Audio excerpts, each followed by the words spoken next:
เอาบ่ได้ใส่ปุ๋ยบ่นี่น่ะหมดแล้วธรรมชาติแล้วบ่มีเงินซื้ออ้าวแล้วก็ป้าเฮ็ดได้ซั่นป้าได้ทำนี่แล้วมันเกิดก็คือว่าอ่ะได้สำได้ก็เอาเจ้าของนาเพิ่นนี่บ่ได้ก็บ่เอาเป็นไรอันนี้ผลเอามาเยี่ยมมายามน้องปุ๋ยมื้อนี้เออมาฮอดมาถึงเด้อพี่น้องเฮามาเยี่ยมมายามเพิ่นเฮ็ดเพียงตาบ่คือเก่าแล้วไผ เพิ่น ใหม่เงินไผใหม่ซ่านมันอ้ายเพิ่นมาเฮ็ดไร่เฮ็ดนาอยู่นี่แม่นหยังอันนั้นเฮ็ดหยังตัวนั้นนะบ่โดยโอ้เขาน่าสิเลี้ยงหมู ตัวนั้นได้สิไปหอนห้ำให้หมูนี่อืมเดี๋ยวนี้ได้สิไปสายเกาะไปหอนห้ำฮอนห้ำให้หมู ไปหอนห้ำเคิงห้ำไปเอาอันน่ะไปขอเอาอะไรขอเอาปุ่นอยู่โรงสีก็เจ้าแหละสิมาหอนห้ำให้หมูบัด เออสิไปหอนห้ำให้หมูบัดเอามาแล้วบ่ห้ำนี่มาแล้วหาเด้อมาเยี่ยมมายามพี่น้องน้องผูยมื้อนี้บ่ได้มาหึงแล้ว พี่น้องเฮา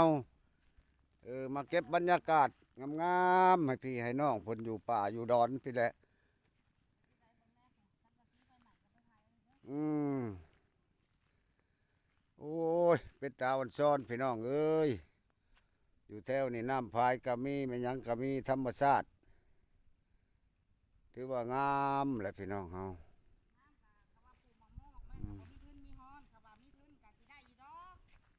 บ่มีแตะทึนเนาะ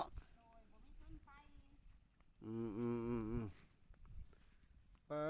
ดโตกกบกกกพอกพี่น้องเอ้ยธรรมชาติแท้ๆล้วนๆธรรมชาติแท้ๆตัวนี้อ้าวสบายดีเด้อพี่น้องชาวลาวชาวต่างประเทศชาวไทยพี่น้องเฮามื้อนี้มาเยี่ยมมายามน้องผุยคือเก่าคือเดิมโดนๆจังได้มาพี่น้องบ่มีเวลามื้อนี้มาฮอดมาถึงเลยเด้อได้ยินข่าวว่าเพิ่นเลี้ยงหมูเลี้ยงไก่เลยนี่อืมเอาบ่แม่นว่าของตัวเองซะ พอแล้วบ่มีเงินซื้อได้เขาเอามาซื้อให้แล้วก็มาเลี้ยงให้เขารับจ้างทุนตั้งไว้กำไรปานกันน่ะมันสิได้ใหญ่สักได้ล่ะอืมมาฮอดพาหมูเพิ่นนี่เบิ่งดูกว่าเพิ่นว่าทึนตั้งไว้แม่นบ่ทึนตั้งไว้กำไรปานกันหักสิได้ยังให้เพิ่นอยู่บ่ล่ะจักโตหมูนี่ผู้อ้ายซุปน้อยนี่ก็หลายเติบจักโตพี่น้องเฮาหมูนี่มีแต่โตงามๆเด้อนี่ลูลูดพันธุ์หมูดำได้นี่เนาะโดย2 4 6 เก้าโต 7 8โตตัวน้อยนี่ตัวใหญ่น่ะ2อืมตัวเดียว มีแต่โตงามๆอุ้ยลุยน้ำหาปลาผู้เจ้าเพิ่นว่าอยากขายตัวเถิกน่ะบอกนี่เด้อจะขายอีกแล้ว ผู้เจ้าเพิ่นว่าให้ขายไปซื้อเอาตัวแม่เพิ่นว่าไม่ได้สิได้ลูกขายตัวเถิกเบิดบ่แล้วก็ตอนแหละได้อ้ายตอนละบ่นี่ แม่นเขาตอนแล้ว มาเยี่ยมมายามบ้านนี่เพิ่นเลี้ยงหมูพี่น้องบ่แม่นหมูเพิ่นได้เพิ่นรับจ้างเลี้ยงพี่น้องทุนตั้งไว้กำไรปันกันเลี้ยงใส่หยังอันนี้น่ะ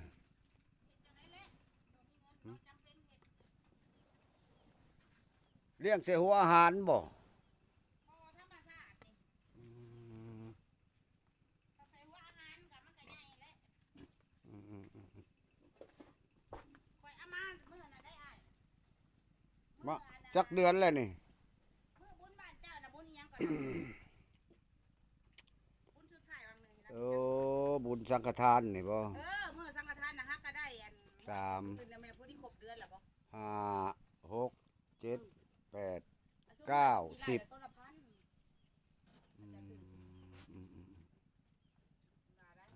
พี่น้องเอ้ยมาเยี่ยมมายามก็เห็นเพิ่นก็ดีใจนำเนาะ อันนี้กระเป๋าหยังอันนี้กระสอบหยังตัวนี้อันนี้บ่กระสอบอันน่ะ กระสอบอันนี้แหละมาห่อนเอานะ อืม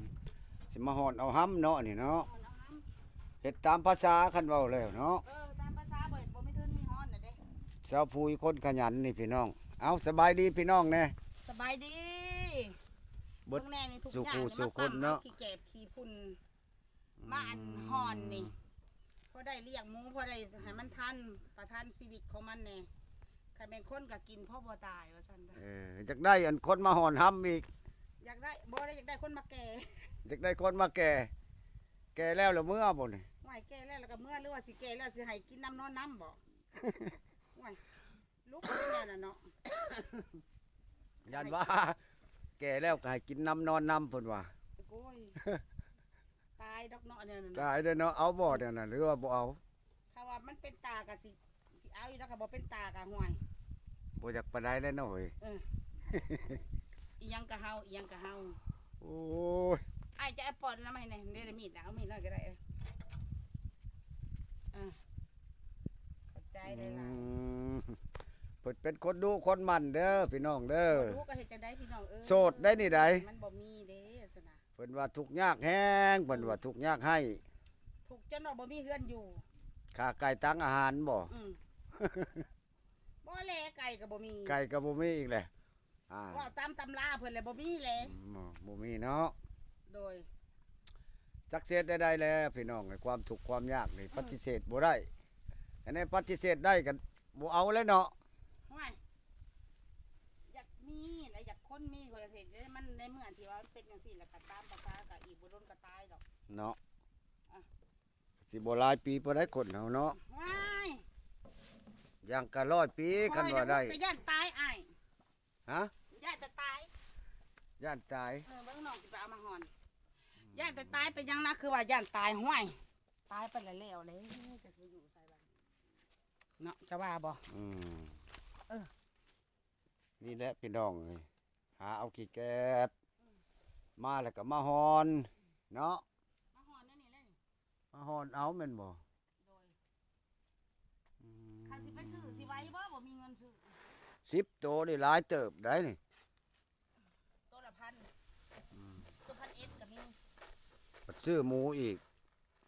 ก็พันหมื่นกว่าบาทเลยเด้คันมันไหลเป็นคุมื้อนี่เพิ่นเว้าเรื่องเงินบาทเนาะทรมานหัวใจเนาะเบิ่งเอาเด้อพี่น้องเด้ออือพอได้10ได้5เนาะ อ่ะปุ้ยเผื่อสิได้ มันมีอยู่บ่ล่ะอันฮ้อนนี่ก็มีอยู่บ่ ข้าวปลายมันได้ข้าวปลายทำไมผู้ใดเอาไปต้มข้าผู้ใดเอาไปต้มนะคัก คือบ่ต้มเจ้า นังเสือเขาก็ต้มหม้อกับบ่มีอ้าย อืม เขาอยากต้ม บ่มีหม้อ หม้อเด้นะข่อยเอามาแล้วหม้อเพิ่นว่าฮู้ว่า โอ้ยอันใดก็ หม้อนะหม้อใหญ่หม้อลัดน้ำหม้อเวียดไข่ก็เอาดอก พี่บ่พร้อมเทวดาบ่ซอยเนาะ แม่น โอ้ยพี่น้องเอ้ย คันมีหม้อ เพิ่นก็ขาดหม้อพี่น้อง หม้อก็บ่มีใส่ หม้อใหญ่แล้วจังได๋เนาะเฮ้ย มันก็บ่ใหญ่ปานใดดอกประมาณมันก็ปลายหลายได้อ้าย หลายแล้วเข้าไปเฮา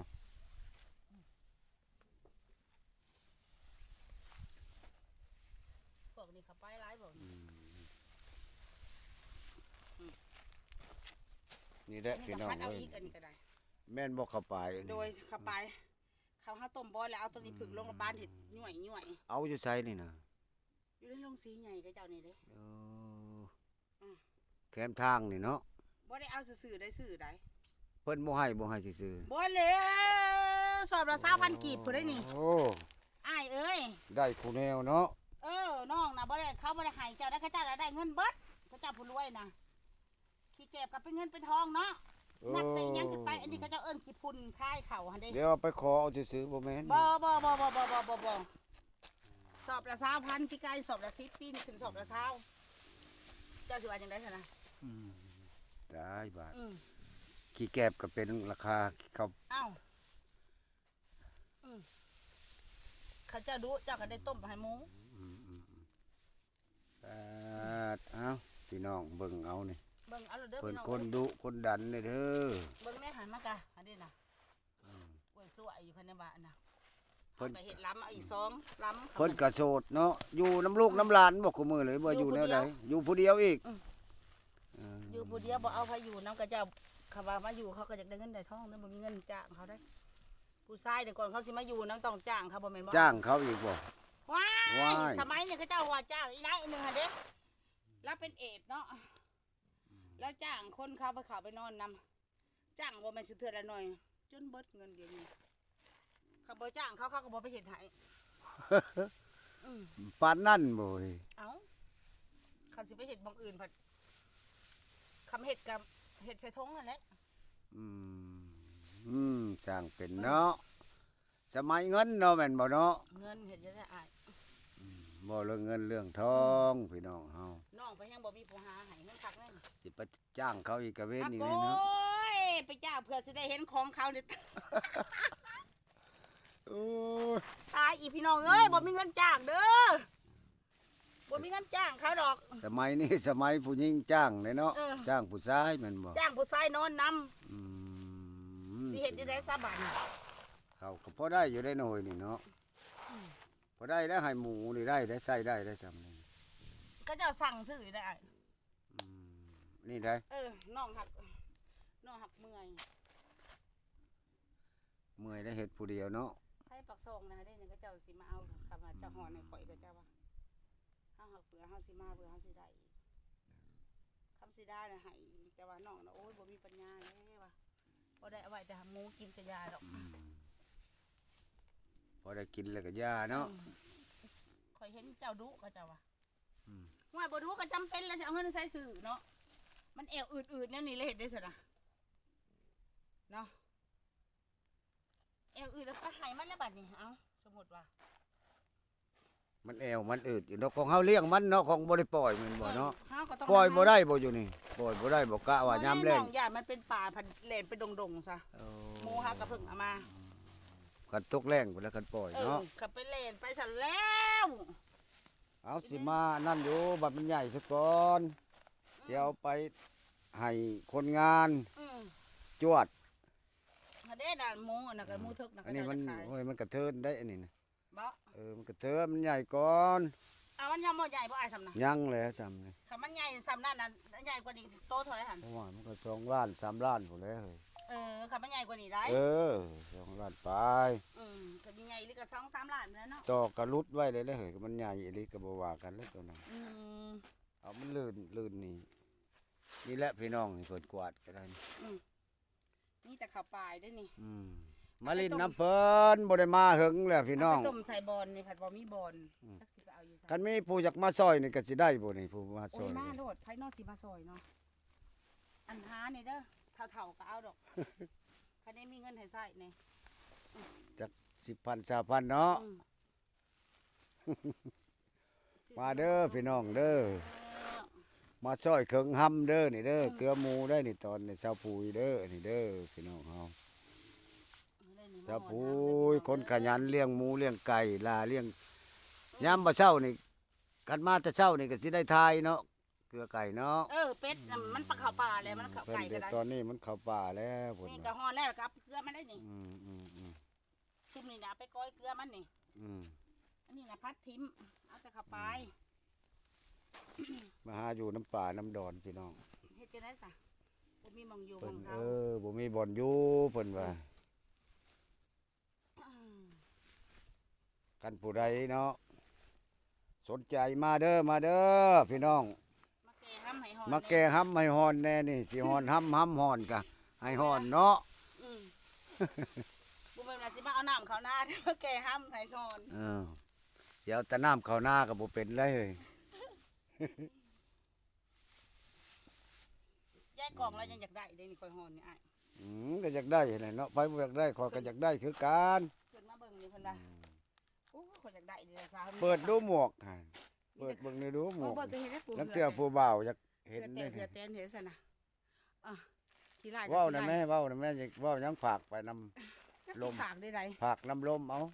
ผักน้ำลมน้ำแหลงก็เห็นจะได้ทุกอย่างสิมีผู้ลำผู้ค่อยอยู่บ่ไผเห็นก็สิสงสารสิมีคนสงสารอยู่บ่ค่อยว่าบ่มี มี เบิ่แน่ ตรง เหือ นี้ แตะ เว้าไป เหือ เจ้า แตะเหือแตนนี่ทุกอย่างเขาไผมีความกรุณาสงสารกาทักทายมาหานำเจ้าของโทรศัพท์เพิ่นก็ได้เด้อ โดย เออ โดย ให้ทักทายมาแน่ค่ะว่าสงสารก็อยากมาลิ้นมาหยังนำก็มาก็ได้ มาได้เนาะ ได้ยันว่าอยากมา คันบ่จักทางมาให้ไผพามา ก็ให้นี่แหละเจ้าของโทรศัพท์เพิ่นนี่แล้ว โดย พามาหั่นนะพามาแหน่มาเยี่ยมมาเยือนแหน่ผู้ใดมีน้ำมุกน้ำใจมาลิ้นเล็กน้อยก็ได้ดอกก็ดีใจดอกเนาะคุมื้อนี้ ธรรม ถ้า ดา ผู้นั้นมาหาผู้นี้มาหาห่วยดีใจนะข่อย เอาคือว่าได้ยินข่อยได้ฮักก็ได้ยินข่าวบ่ว่าไผใหม่เฮือนซั่นบ่ อยู่บ้านบ่แม่น อยู่ แม่น อยู่ มา บ้าน แต่มาอยู่พี่รถไฟใหม่จนเบิดบ่มีจักดีหั่นเด้ ไม่ได้สังกะสีกองอยู่นะ อืม แล้วก็เลยเอามาเฮ็ดข้อมูลนี่ อืม อันนั้นก็ที่มันเหลือน่ะก็ได้ไผใหม่จนเบิดอีหยังก็บ่มีผ้าห่มแพรพวกเสื้อผ้าอีหยังก็บ่มี บ่ได้มีจักดี อ้ายข้าวยังเหลือ8กระสอบ จนบ่มีฮอดข้าวกินเดี๋ยวนี้นะ โดย ไผใหม่จนเบิดตัวเองว่าตายอีหยังก็บ่มีนะ อันอยู่บ้านนาคำนนท์เนาะอยู่ น้า เนาะ กำนนปากซอง โดยปากซองม่วงสอง เอ ค อ น บ่ได้ฮู้จักทิศจักแดนอีหยังไผใหม่นะ ฮักก็ฮู้แล้วสิมาถามข่าวเพิ่นมื้อนี้พี่น้องเฮา ใหม่เบิดละอ้ายเอ้ยเขาว่ามีผู้ใดสงสารน้องกามาซอยน้องแหน่น้องอยากขอความซอยกรุณาซอยเหลือน้อง ขอ แหน่ ความช่วยเหลือเนาะ ขอความช่วยเหลือในมีหยังก็ได้ข่อยน่ะ เออ บ่ได้มีอีหยังตอนนี้ไหายก็เมื่อยไหายแล้วหัวก็เมื่อยหัวเลยจำเป็นก็เลยเอาหมูเพิ่นมาเลี้ยง โดย หักจักสิได้หรือบ่ เอ้าพี่น้องผู้ใดเมตตาสงสารเนาะ นั่นแหละก็แม่นว่า คืออัน ว่า ในครอบครัวเพิ่นไผใหม่เนาะใหม่จนเบิด ไม่บ่ได้มี ยังแต่เช้ามันแก่โด เช้าเฮ็ดก็ได้สังกะสีก็แก่มาเลยได้สังกะสีน่ะ เอ้ย แก่มายังน่าแก่มาได้เพราะได้มุงขอกไก่มุงเป็ดอันขอกหมู เพื่อนกำลังบ่ได้น้อยบ่ได้เด้อหั่นเนาะ อืมอ้าวของสิ่งของเนาะยังสิเหลือเป็นบ่อายไผ มัน ใหม่ ล่าเลยเนาะ ไผ เพราะ ก็ ว่า ยังขโมยหลัก10เทื่อบ่เท่าไผใหม่เทื่อหนึงบ่เพิ่นว่านะ ลุงสวยก็หาก็ได้ยินพี่น้อง ข่อยก็จะเอาเจ้าได้ยินแต่เฮิ บ่ ง กันได้ยินหอยไปฮอดเฮือน อื มันได้ยินบาดล่าก็เลยบ่ไปซ้ำ อืม ก็เลยหยุดพี่น้องเฮา อืม ผู้ใดเมตตาสงสารเด้อน้องพูย อืม อยู่ นาคำนน หน้าคำนนปากซองพี่น้อง ติดต่อมาได้ทั้งเพชรลุงสวยเนาะ อืม คันผู้ใดเมตตาสงสารถือว่าเบิดได้ได บ่มีหยังละอ้าย ปู่พยังเพิ่นเว้าอันโจรปุ้น10เทื่อ เออ กันยังอยู่แม่นบ่เนาะเสื้อขาดแพร่คิด เนี่ยเขาอยากอิหยังก็โจรน่ะของเขาเอาแต่เนี่ยเขาอยากได้ เอ เนาะ อไผใหม่เฮือน ไผใหม่มันบ่ได้เลือกนะกูสิใหม่ ใหม่ไปเบิด ไผใหม่บ่ได้เลือกตอนนี้กูสิใหม่เมื่อตอนนี้กูสิจงไว้มันบ่ได้จงคือขโมยเด้ โดย ขโมยเนี่ยห่วยมันเอาแต่สิ่งมันอยากได้เนาะไอ้ อืม สิ่งมันอยากได้มันก็บ่เอา จริงมันอยากได้เพิ่นจังเอา อืม ทิ้งบ่อยากได้ก็บ่เอาแล้วพวกขโมยน่ะเพิ่นอยากได้แต่เงิน อันนี้ไผใหม่เฮือนนี่บ่ได้เลือกอีก อืม อืมแบ่ไผนี่น่ะคือบาหลายแท้นี่ ได้เจ้าของเพิ่นน่ะ นั่นบ่โอ้บ่ปากบ่ติงเนาะเจ้าภาพเพิ่น อืม เพิ่นเลี้ยงแบ่นี่ก็ได้โทษเป็นตาสงกรานต์นี่เอาในเด้อจัก2ตัวนี่ เนาะพอได้กินได้เนาะ พอได้แก้มบ้าง คนเราอยากกินเลือดแป้งผู้ใด อืม เลือดแป้งแบะนะ เลือดแปลงเลือดเนาะ คอยเห็นบ้านกูที่เห็นให้กิน ลัดป่าลัดดอนมามื้อนี้มาหาเพิ่นได้ยินข่าว ได้ตัวนี้เพราะเป็นความ บ่ ดั จ น บบ่งามพี่น้อง อืม อ้าวพี่น้องชาวลาวชาวไทยชาวต่างประเทศพี่น้องเฮากันว่าเห็นคลิปนี้เนาะน้องผุยได้ถูกไฟไหม้เฮือนไหม้บ้าน มาเฮ็ดทานเฮ็ดเลี้ยงหมูอยู่โคกอยู่ป่าบัดไฟไหม้เฮือนอยู่เฮือนโอ้โหย แต่มัน คือ ใหม่ ตา แบบกรณียังบ่จัก เมตตาสงสารพี่น้องเอ้ยเป็นตาเฮ็ดบาปเป็นตาสงสารยังบ่เหลือจักอันแม่นบ่คันบ่มาเสื้อแพ้นี่ อัแหละ คันบ่นุ่ง เอาแต่เอาแต่ซุมมันขาดเลยมา คั เนาะ น มาป่ามาโขงเนาะ คันบ่นุ่งมาเนี่ยมันถือว่าบ่แห้งเบิด มาโต๊ะดีๆผัดกะเอาไว้อยู่เฮือนแหละเอาตัวมันขาดมา บ่แม่นแบ่เพิ่นเด้อนี่เด้อ อืมแม่เจ้าของหน้า แบ่เจ้าของดินเพิ่นเจ้าของนาเพิ่นได้เจ้เพิ่น เอาพี่น้องผู้ใดเมตตาสงสารเนาะ อืม บ่ได้ไปฮอดบ้านฮอดเฮือนเพิ่นอยู่ป่าอยู่โคกพี่แหละปบหนี้แล้วเพิ่นว่าเสียใจอกหักเด้เนาะ บ่มีฮอดบ่อนสิเว้าบ่มีคำสิว่าอืม บ่มีหมองสิเทียบนะเรื่องไฟใหม่เฮือน เลย ไผบ่พ่อจังว่าเด้อ เออคำไผพ่อคือข่อยแล้วโอ้ยข่อยยอมแล้ว เอ้ยบ่ว่าแล้ว ข่อยนั่นคือเห็นในภาพหูภาพตาเนาะเฮาอันนั้นนี่ไว้เนาะ เลย บ่แล้วเพราะว่าโอ้เมื่อคืนเนาะข่อยว่าโอ้กูอยากเมื่อเด้อยากเมื่อเฮือนกูเพราะแล้วพอบ่มีเฮือนอยากเมื่อแล้วคือเห็นภาพนั้นภาพนี่ว่าตัวเองเอาอันนั้นไว้ เฮ็ดแต่น้อยจนเฒ่าเนาะเพื่อสิได้เฮือนหลังหนึงบ่ง่ายเด้พี่น้อง โอ้ อืม จังว่าอยู่ข่อยยังว่าบัดเฮ็ดเฮือนอีกก็บ่ง่ายอีได้ บ่แลเฮ็ดเฮือนสิเอาเงินมาได้ไสคุมึง คันได้เฮ็ดเฮือนอีกก็บ่ง่ายอีได้บาดนี่ ท่านมีเงินได้จังเฮ็ดเฮือนได้ อืม มีไม้เฮ็ดเฮือนงามเพิ่นเว้า แม่น เพิ่นตัดทิ่มมีไม้น่ะมีเงินจังเฮ็ดเฮือนได้ บาลีพี่น้อง มันอยู่ในบาลีได้ แม่นตัวนี้นะ คือเพิ่นว่ามีเงินเฮ็ดเฮือนได้ มีไม้เฮ็ดเฮือนงามเนี่ยเพิ่นตัดออกตัวนั้น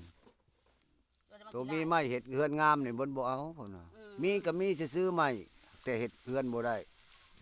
มันบาลีเด้อตัวนี้นะ โอ้ อืมบาลีโอ้ยเอาเบิดมื้อเบิดเว้นเลยผู้เดียวนี่เนาะ อืม อืม เอาอย่างนี้เลย ผู้ใดอยากมาหาเพิ่นก็มาเด้อเพิ่นโสด